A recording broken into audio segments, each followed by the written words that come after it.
E aí vamos falar do grande despertamento nos Estados Unidos. De novo, o assunto é avivamento. Século XVIII é o ano em que Deus intervém. Ele faz a igreja morre em todo lugar. Ela era plenamente ortodoxa, mas ortodoxia só não basta.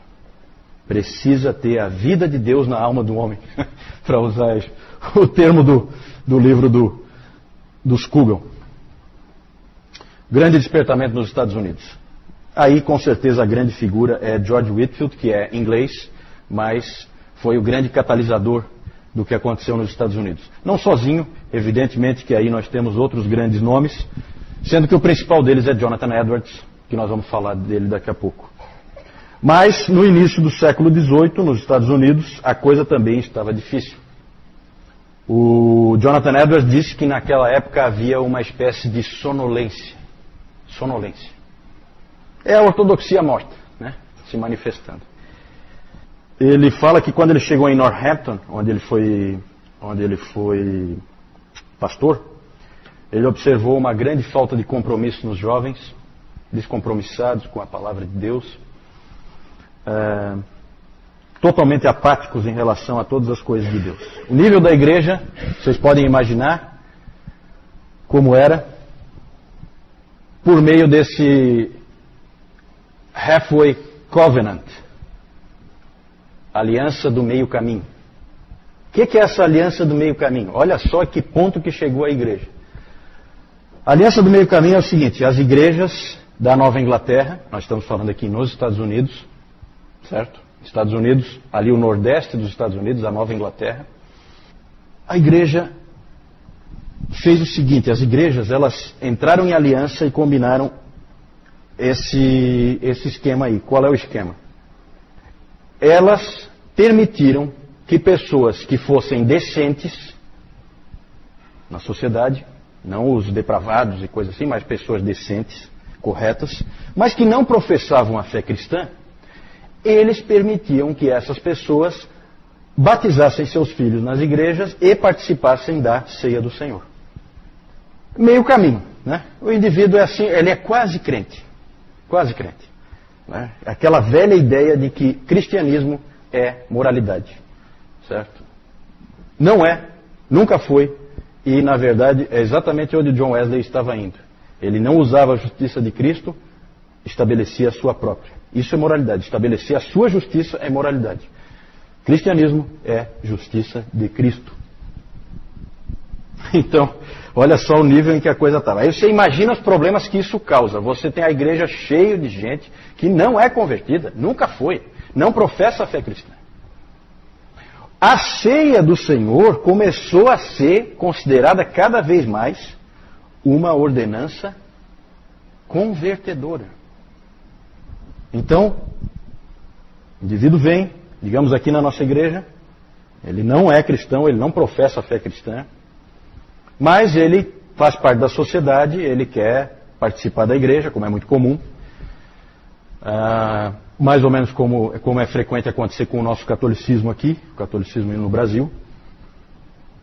É importante que o indivíduo esteja na igreja. Se ele acredita ou não, não faz a menor diferença.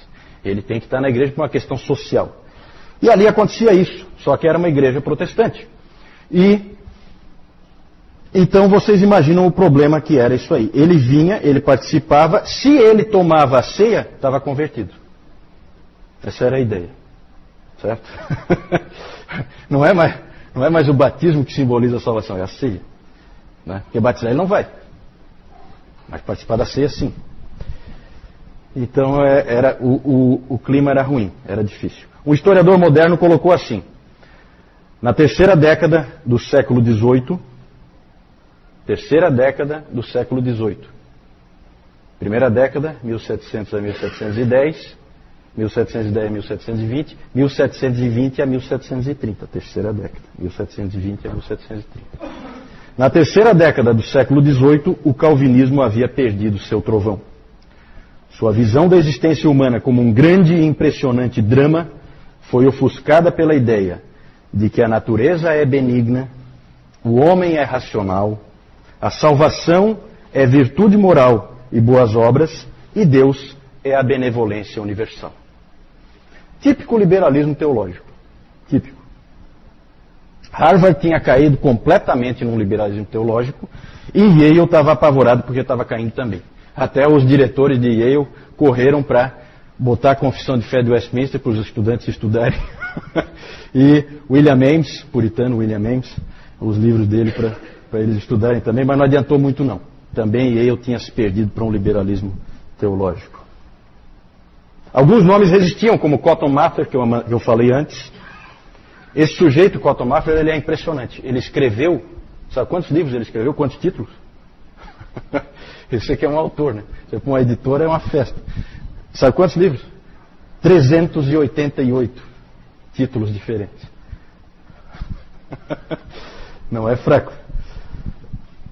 Então ele era um indivíduo que estava resistindo nessa época. E o Solomon Stoddard, o avô de Jonathan Edwards, também era um indivíduo que estava resistindo à decadência do calvinismo, da verdadeira interpretação bíblica, do verdadeiro entendimento sobre Deus. Mas aconteceu uma coisa. Começou a se levantar uma nova geração de pregadores, e esses pregadores começaram a pregar de uma maneira ungida, de uma maneira muito forte. A pregação deles batia fundo no coração dos ouvintes.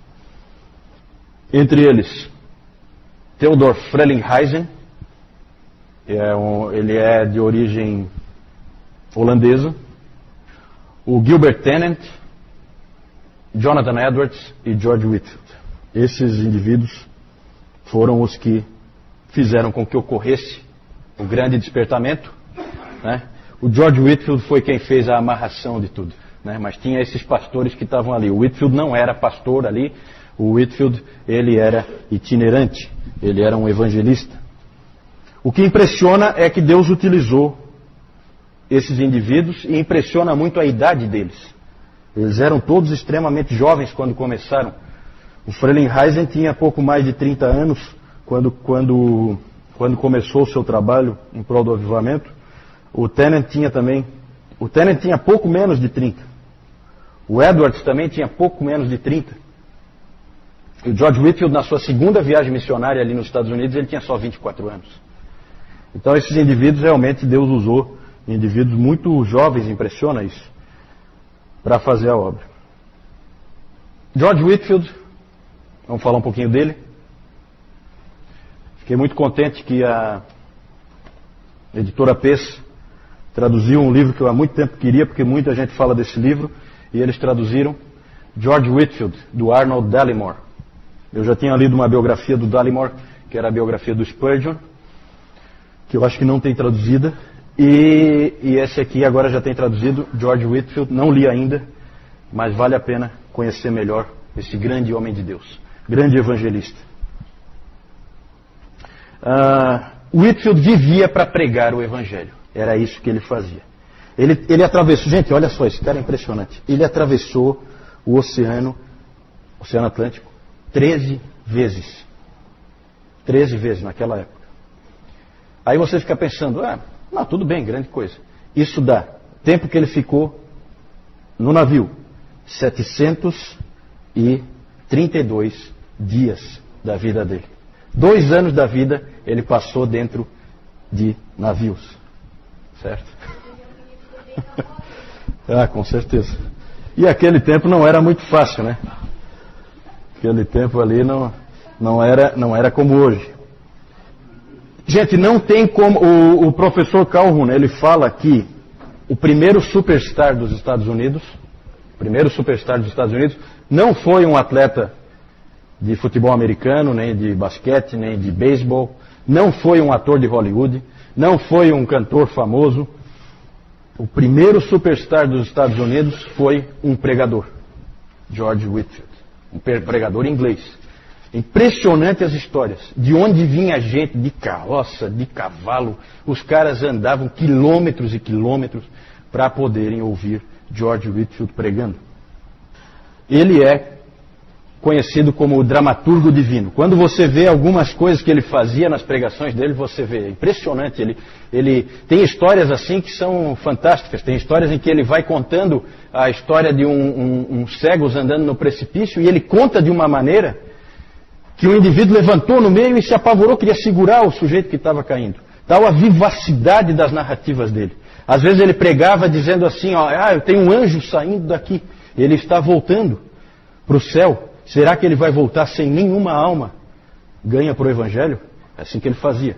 Às vezes, isso vinha na hora, as ideias dele. Por isso que ele é o dramaturgo divino, porque ele criava essas imagens assim, que alcançavam o povo. E aí ele fazia, olhava para o céu e fazia, volta Gabriel, volta! Tem uma alma aqui, querendo que tu leves a mensagem de que ela se entregou para o Senhor Jesus Cristo e nasceu de novo. Nascer de novo é a grande mensagem. Nascer de novo é a grande mensagem de George Whitefield. Novo nascimento. Foi isso que Deus disse para ele quando ele leu o livro do Scougal.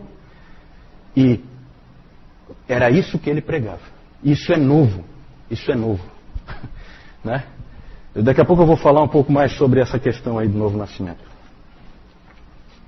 O próprio filósofo David Hume, empirista, totalmente descrente, né? Ele foi visto uma vez se esgueirando no meio da multidão para ouvir George Whitefield.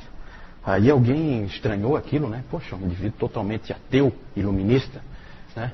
Como é que vai ouvir um pregador do Evangelho? E aí a pessoa estranhou, essa pessoa estranhou e perguntou para ele, você não crê no que ele está pregando, crê? Aí o David Hume respondeu assim, eu não, mas ele crê. Então ele queria ouvir um indivíduo que realmente conhece a verdade. Ele morreu em Massachusetts em 1770. Morreu nos Estados Unidos. Por isso que não deu 14, deu 13 viagens. Né? Teve uma que foi só de ida. Lembre-se sempre que ele é inglês. O impacto de George Whitefield é gigantesco. Conversões. Novo nascimento era a ênfase dele. A mensagem evangélica passou a ser, você precisa nascer de novo. A mensagem de João 3. E ele pregava isso num contexto calvinista, toda a doutrina dele é calvinista. E o interessante é que, com isso, formou-se um novo conceito. O evangelicalismo. O evangelicalismo. O que é isso? É assim, não é mais... O mais importante não é mais eu ser membro da igreja X ou Y, mas é eu ter nascido de novo, independente da igreja onde eu estou. E o meu irmão é o indivíduo que nasceu de novo, não necessariamente o indivíduo que senta do meu lado, na igreja. Eu sei que aquele indivíduo que nasceu de novo, esse é meu irmão. Mesmo que eu seja um batista e ele seja um presbiteriano, ou ele seja um metodista e eu seja um anglicano, isso não importa. Essas barreiras foram muito derrubadas por George Whitefield. Tem até uma história, uma famosa história de uma pregação que o Whitefield fez, em que ele perguntava assim, é o dramaturgo divino, tá? Ele perguntava assim, olhava para o céu, Pai Abraão, quem está aí contigo no céu? Algum episcopal por aí? Resposta, não, nenhum episcopal.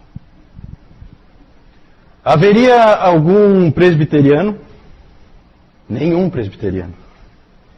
Então talvez poderia haver aí algum independente ou dissidente? Não temos destes aqui também. Algum metodista então?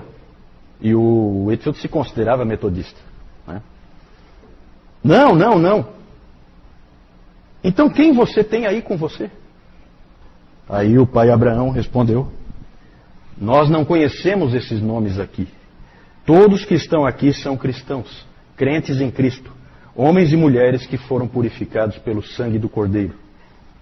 Aí o Whitefield parou, olhou para baixo de novo e falou assim, é mesmo? É assim?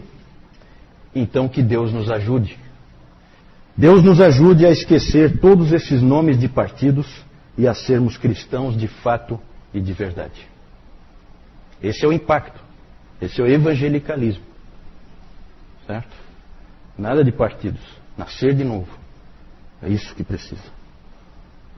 Só que isso parece que isso aí seria uma coisa que uniria os cristãos, né? O problema é que não une porque justamente você tem as igrejas cheias de pessoas que não nasceram de novo, certo? E na verdade então toda a pregação de Whitefield e o avivamento, o grande despertamento nos Estados Unidos, provocou divisão em praticamente todas as denominações. Entre as novas luzes e as velhas luzes, assim que se chamava, né? Quem concordava com as verdades que estavam sendo pregadas por Whitefield, Edwards e outros, e quem não concordava achava que do jeito anterior era melhor. Então isso aí sempre costuma acontecer. Outro efeito de George Whitefield e do grande despertamento foi a chamada democracia espiritual. Num bom sentido. Depois nós vamos falar de uma democracia num sentido ruim. Essa aí num bom sentido. Todas as pessoas são iguais perante Deus. George Whitefield pregava para todo mundo. Tem relatos maravilhosos de escravos que amavam esse homem. Ele nunca fez trabalho para acabar com a escravidão, mas eles amavam ele. Os escravos diziam que entendiam ele, entendiam a pregação dele, entendiam a mensagem. Ele pregava para todas as pessoas, para ele não tinha distinção. Todas as pessoas eram iguais para ele. Então, isso é que é a democracia espiritual. Não foi sempre assim. Um escravo, para muita gente nas igrejas, era considerado subgente. E não precisava de conversão, não precisava de nada disso. Para George Whitefield não existe isso. Precisa ser alcançado, precisa nascer de novo, como todo mundo. Como os reis e rainhas também precisam. Todo mundo. Nessa época, muitas escolas foram fundadas. O famoso seminário de Princeton foi fundado em 1746. Dizem, reza a tradição, que Princeton foi fundada porque David Brainerd foi expulso de Yale. Certo? É isso que dizem. Como ele foi expulso de Yale, fundaram Princeton por causa da revolta com o Yale. Né? O David Brainerd foi expulso de Yale por criticar um professor de lá. Mas a força do calvinismo persistiu por meio de um outro homem também, que nós vamos falar agora. Antes vamos só ver aí algumas figuras. Esse é o Cotton Mather. George Whitefield, ele era estrábico. Olha aqui, olha essa figura aqui. Então ele era estranho, né? Mas Deus, né? O pessoal olhava ele pregando e achava aquilo diferente, né? Aqui ele pregando ao ar livre. Aqui a Condessa de Huntington. Grande homem de Deus, George Whitefield.